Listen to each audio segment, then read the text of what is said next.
สวัสดีค่ะยินดีต้อนรับท่านผู้ชมทุกท่านเข้าสู่รายการเบิงแล้วรวยชาแนลค่ะพี่น้องค่ะมาพบมาบอกกันกับในช่วงเที่ยงค่ะของมือวันที่27นะคะเดือนกรกฎาคมนะคะปีพุทธศักราช2569นะคะพี่น้องค่ะมื้อนี้ค่ะแอดพาพี่น้องมาเท่าสุขุสุขนะคะมาติดตามรับชมรับฟังแนวทางนะคะจากปู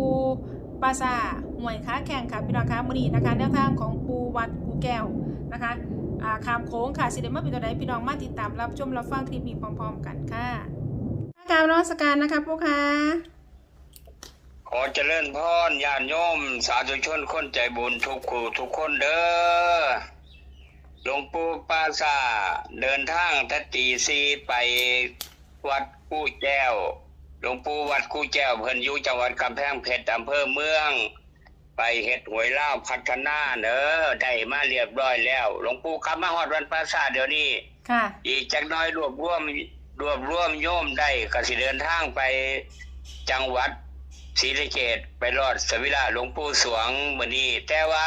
ตามที่กำหนดการแล้วหลวงปู่นัดบ่าย3แต่ว่าบัดนี้ทั้งรถตู้เพิ่นว่าขอเป็นบ่ายโมงได้บ่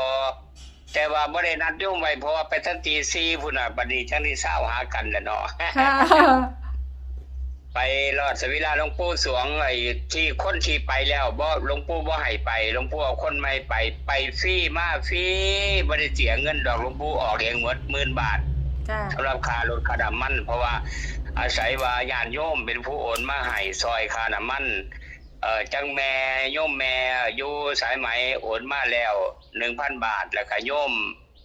อีกโยมหนึ่งโอนมา 1,000 บาทแล้วก็ทยอยกันมาคนละ500คนละ1,000มันสิพอมื้อเองดอกนะไปรอดงวดก้อนก็ได้เขาเจ้าได้มา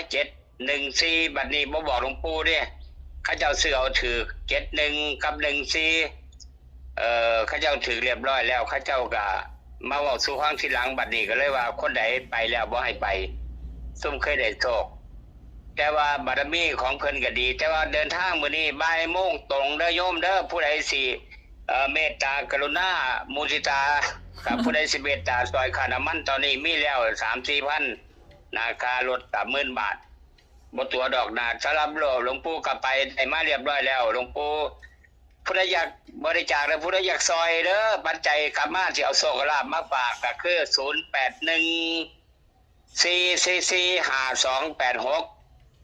0814445286ปู่ปราสาทเด้อค่ะสำหรับหลวงปู่ที่ไป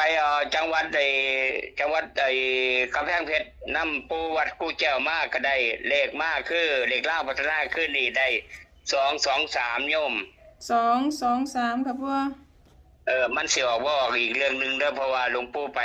เอาเหรียญไปเฮ็ดนะเพิ่นบอกว่าเฮ็ดเหรียญนี่มันเป็น2เหรียญนะ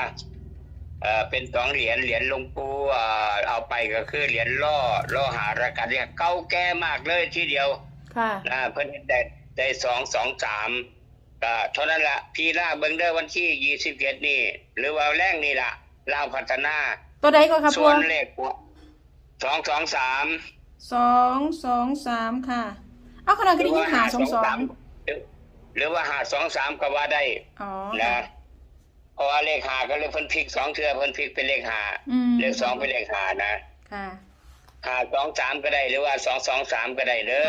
แต่ว่าผู้เพิ่นพลิกกับผู้เพิ่นเรียกว่า523หรือว่าหลวงปู่ว่า223หลายกว่าน่ะเอาพี่หน้าเบิ่งขึ้นนี่นะ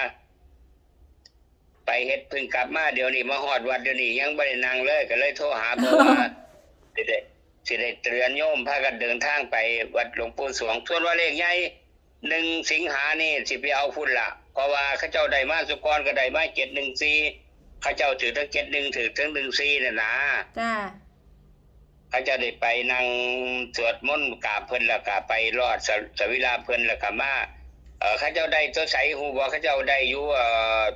เพิ่นเป็นหุ้นจิบเพิงนะเพิ่นก็นั่งอยู่เนาะหุ้นจิบเพิงเพิ่นก็เจ้าเห็นเป็นนั่นอยู่รอขาหรือรอขาแข็งเพิ่นภาษาเฮาเอิ้นขาแข็งเนาะจ้าเนื้อกระเท่าลงมาฉะนั้นผู้ใดอยากได้ของดีแหละแต่ว่าหลวงปู่สวงนี่เพิ่นให้หลวงปู่ทุกเทื่อล่ะก่อนเข้าพรรษาหลวงปู่กลับไปนี่รอบที่2แล้วเด้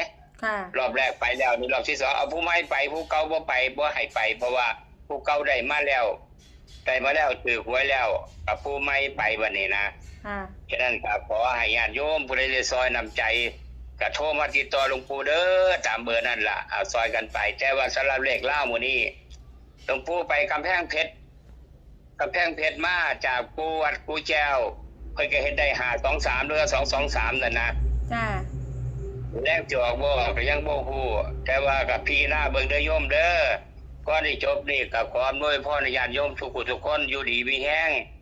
สิเดินทางไปจังหวัดศรีสะเกษหาหลวงปู่สวงบ่ายโมงนี้ก็ขออำนวยพรให้โยมถูกหวยลาวพัฒนาเด้อเวลา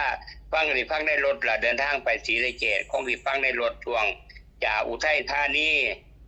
ไปนครสวรรค์บ่แม่นไปชัยนาทกับพุระขามไปโคราชสีจิวประคนใช้นางล่องหนองกีพุระสายนี่แหละนะ ค่ะ แล้ววันที่เราไปนอนอยู่ปัดป่าพระลานเพชรคืนนี้แหละไปนอนอยู่วัดป่าพระลานเพชรตื่นเช้ามานี่ก็สิไปรอดสวิระหลวงปู่สวงอยู่วัดไผ่พัฒนาแล้วก็ไปกระท่อมเพิ่นก็เดินทางกลับเป็นอันว่าตามกำหนดการจังสี่ขอให้โยมฟังแล้วก็พี่หน้าเบิ่งเด้อเลขสิให้ไปขอให้โชคดีก่อนที่จบนี่ก็ขอให้ซื้อตัวใดก็ขอให้ถูกซื้อตัวใดก็ขอให้หมานขอเจริญพร ค่ะปูขอบคุณปูหลายๆค่ะการนมัสการค่ะสาธุค่ะ สรุปแนวทางท้ายคลิปนี้ค่ะพี่น้องคะแนวทางจากปูปลาซาหวยค้าแข่งเด้อค่ะพี่น้องคะแนวทางขามโค้งนะคะพี่น้องคะมื้อนี้นะคะแนวทางของปูวัดกูแก้วนะคะ223นะคะ523เด้อค่ะพี่น้องคะ223กับ523ขามโค้งพี่น้องแคปหน้าจอเอาไว้พร้อมเด้อค่ะพี่น้องคะแคปหน้าจอนะคะบัดนี้นะคะแนวทางของปูเนาะเมื่อวันศุกร์ที่ผ่านมาพี่น้องคะปูแล้วให้261พี่น้อง291นะคะ291มีFCเพิ่นเอาไปกลับหัวก็ได้ดิค่ะพี่น้องคะเพิ่นเอาไปกลับหัว91เป็น61เพิ่นก็หมานอยู่ค่ะพี่น้องคะเอามื้อนี้นะคะพี่น้องอย่าลืมนะคะแคปหน้าจอเด้อค่ะแนวทางจากปูปลาซาหวยค้าแข่งปูวัดกูแก้วขามโค้งค่ะพี่น้องคะก็มีประมาณนี้นะคะสำหรับแนวทางจากปูปลาซาหวยค้าแข่งนะคะปูวัดกูแก้วนะคะพี่น้องอย่าลืมนะคะนำไปพิจารณาเบิ่งนะคะพี่น้องคะทางช่องนำเสนอเพื่อเป็นแนวทางคือเก่าเด้อค่ะพี่น้องคะโปรดใช้วิจารณญาณในการรับชมรับฟังนะคะขอขอบคุณพี่น้องค่ะสำหรับการติดตามรับชมรับฟังนะคะขอบคุณสำหรับข้อมูลในคลิปนี้นะคะขอบคุณแนวทางจากปูปลาซาหวยค้าแข่งค่ะสำหรับพี่น้องท่านใดที่เขามาเห็นคลิปนี้เป็นเทื่อแรกค่ะพี่น้องคะถ้าบ่อยากสิพลาดกับแนวทาง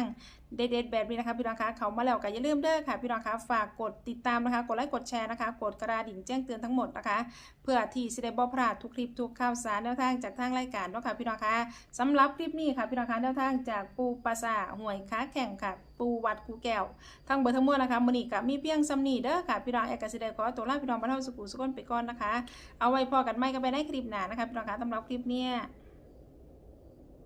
สวัสดีค่ะ